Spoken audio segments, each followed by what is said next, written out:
Thank you, Rob. So, slight change of topic, but hopefully you will go with me on this journey.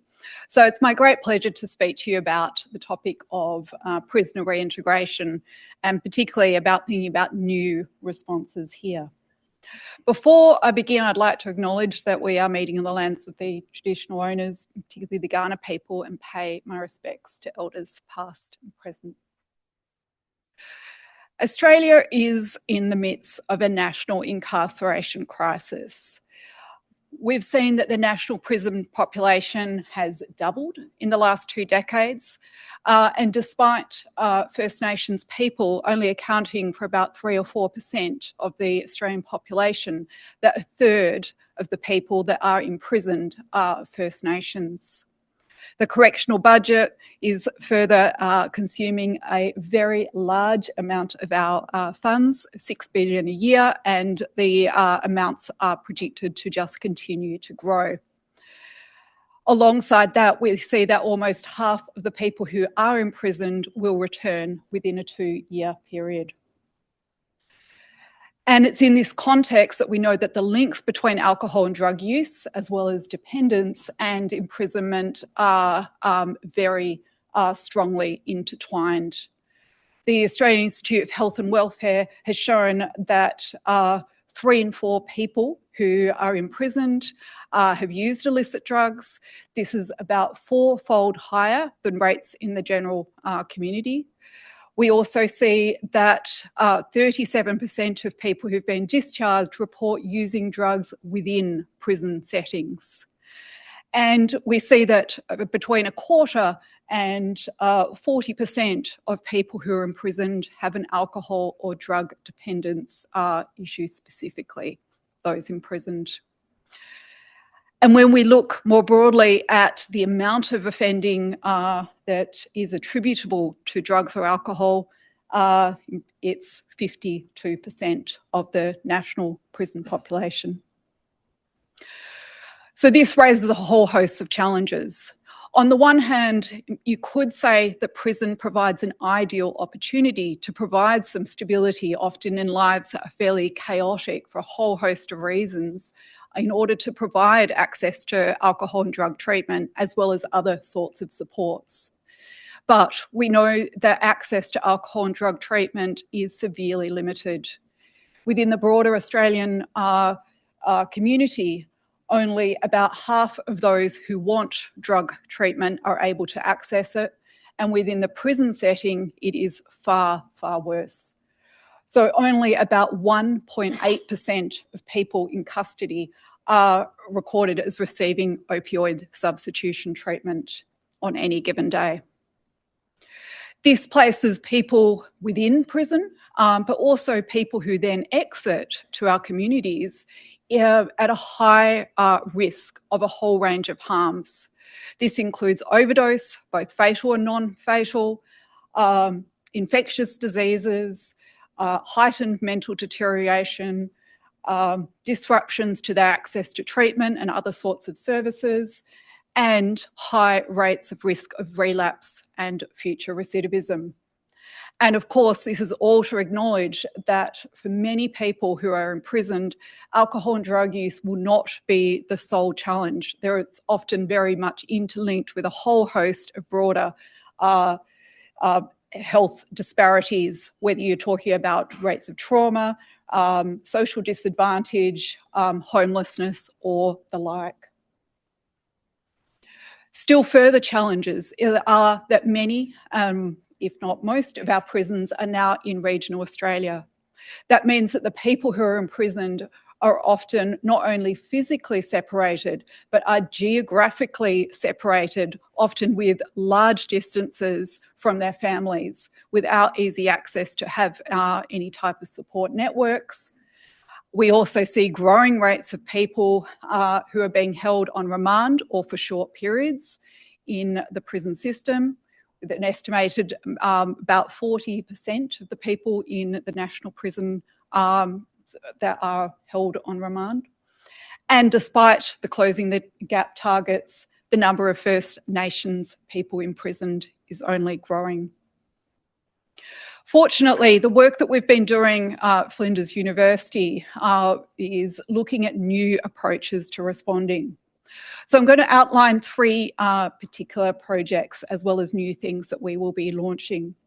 They're a project called Beyond Bars, one that is building a wayfinding app, and then to tell you a little bit about our new Centre of Excellence for Prisoner Reintegration. The key to all of these new approaches is that they involve working with industry and communities. They involve adopting more innovative whole of system responses, and they involve strength-based as opposed to deficit-based responses that are designed to address the root causes head on, whether that's individual or system. So, Beyond Bars. There's been growing concerns about the rate of sending people to prison for short periods, that is, whether it's on remand or for a short sentence, and the adverse impacts that this may be having on Australian regional service providers. So we conducted a national first project in conjunction with the Centrecare Catholic Country, South Australia, that sought to look at the use of these types of responses. When I talk about a short response, I'm talking about sending someone to prison for 6 months or less. And we looked at this in two particular regional communities in South Australia, Port Augusta and Port Lincoln. We looked at the scale of the issue. We looked at impacts on local service providers, whether that's alcohol or drug service providers or other sorts of providers. And then we looked at new types of responses that could be provided. So we used Department of Correctional Services data, having access to 5 years of data on every person who had been imprisoned over that period, and conducted roundtable discussions with a whole host of different key stakeholders. What we found is that while often if you think about a prison, people think the people that are imprisoned are those that have been convicted, they've been found guilty, they have been sentenced to prison, and often for a long period of time, maybe 6 years, 8 years, or 10 years. What we found in these two particular prisons, that is the minority of the people imprisoned. So in this case, 80% of the prison episodes involve people who have been imprisoned for 6 months or less. We found that the people receiving short sentences had a very high rate of return, so 80%. And this rate was identical almost to the rate of return of people who are imprisoned for long periods, 10 years or more. We saw significant adverse impacts from the use of the short custodial stays on the prisons, but also on the service providers. And just one example of this is thinking about the rates of flows, because we were able to see that about 67 there were about 67 episodes of release occurring every month. So imagine that, 67 people being released into a regional community, and the burden that can place on the services, whether that's alcohol or drugs or other. This, of course, is contributing to high strain on the service providers, and it means that many people exiting prison are falling through gaps. So what are some of the causes of this? Well, it's first and foremost, it's about the high and complexity of needs of the people who are in prison or exiting prison. It's about their lack of knowledge about what services are out there, or how to access them, or how to navigate the complexities of needing to access multiple different services, each with their own different requirements for access. It's also about the systems not communicating or collaborating effectively. So despite best intents, that the prison systems don't work well with the support services in the communities, that the support services in the communities often don't know the other services that are out there providing support for prison entrance or exits. And it's also about the inability of the services to respond to the scale of the flow or the unpredictability of this constant flow. So we came up with a series of recommendations, and all of them really centre about providing more integrated whole of system responses, with one example being about adopting and implementing one-stop shops that can provide social services and health hubs within the communities where prisons are housed, so that people who are exiting prison can access these in a supportive manner, accessing a whole range of services, whether it's alcohol, drugs, domestic violence, employment supports, and the like. The key is that these services also need to be able to provide a very supportive, stigma-free environment and provide a forward-looking, strength-based response to support people and support them on their reintegration journeys. A second project that we've been involved in is called the Wayfinding app.